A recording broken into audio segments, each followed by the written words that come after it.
ಏನ್ ಸರ್ ಉಪಮುಖ್ಯಮಂತ್ರಿಗಳು ಹೇಳಿದಾರಲ್ಲ, ಅಧ್ಯಕ್ಷರು ಹೇಳಿದಾರಲ್ಲ, 5 ವರ್ಷ ಅಪ್ಪನೇ ಸಿಎಂ ಅಂತ ಹೇಳಿದಾರಲ್ಲ.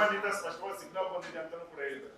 ನನಗ್ ಗೊತ್ತಿಲ್ಲ, ಅವರಷ್ಟು ತಿಳುವಳಿಕೆ ದೊಡ್ಡವರು ನಾವಲ್ಲ, ಗೊತ್ತಾಯ್ತಲ್ಲ. ಅವ್ರೇನ್ ಹೇಳ್ತಾರೆ ಅದೇ ವೇದವಾಕ್ಯ. ಗೊತ್ತಿಲ್ಲ, ನೀವ್ ಯಾರನ್ನ ಬೇಕಾದ್ರೆ ಅನ್ಕೊಳ್ಳಿ. ನೀವ್ ಯಾಕೆ ಬೇರೆ ಕಡೆ ಡೈವರ್ಟ್ ಆಯ್ತೀರಿ?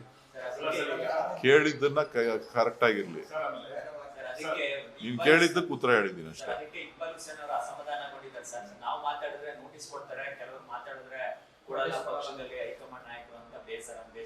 ಇಕ್ಬಾಲ್ ಅವ್ರು ಹೇಳಿದ್ರೆ ತಪ್ಪೇನಿಲ್ಲ, ಎಲ್ರಿಗೂ ಒಂದೇ ಪಾಲಿಸಿ ಇರ್ಬೇಕು. ಅಂದ್ರೆ ಅವರೇ ಹೈಕಮಾಂಡ್ ಆಗಿರೋದ್ರಿಂದ ಏನು ಸಮಸ್ಯೆ ಇಲ್ಲ.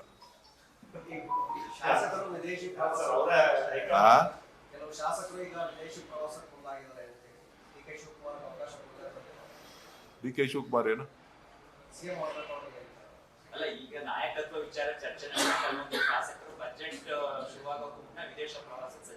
ಯಾರು ಕರ್ಕೊಂಡು ಹೋಗೋರು?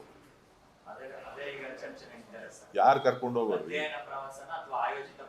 ಯಾರು ಕರ್ಕೊಂಡು ಹೋಯ್ತಾ ಇರೋರು, ಯಾರು ಹೋಯ್ತಾ ಇರೋರು ಅನ್ನೋದು ಹೇಳ್ರಪ್ಪ.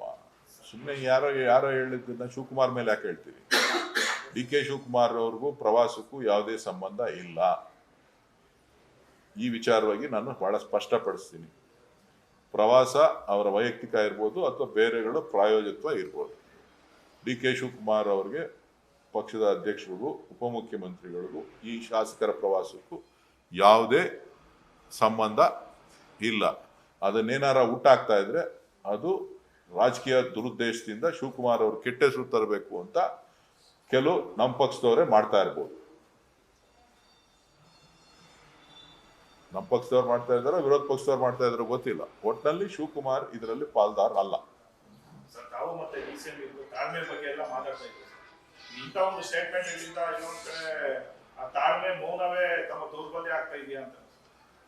ಎಲ್ಲವನ್ನು ಕಾಲವೇ ಉತ್ತರಿಸುತ್ತದೆ.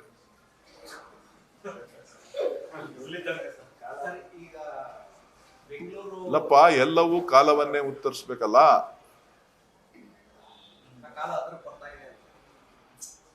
ನಾನು ಹಂಗ ಅನ್ಕೊಂಡಿದ್ದೀನಿ, ನೀವು ಹಂಗ ಅನ್ಕೊಳ್ಳಿ. ಯಾರ್ದು? ಸಾಹೇಬ್ರಿಗ?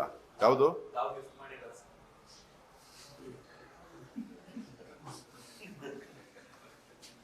ಸಾಹೇಬ್ರಿಗಲ್ಲ.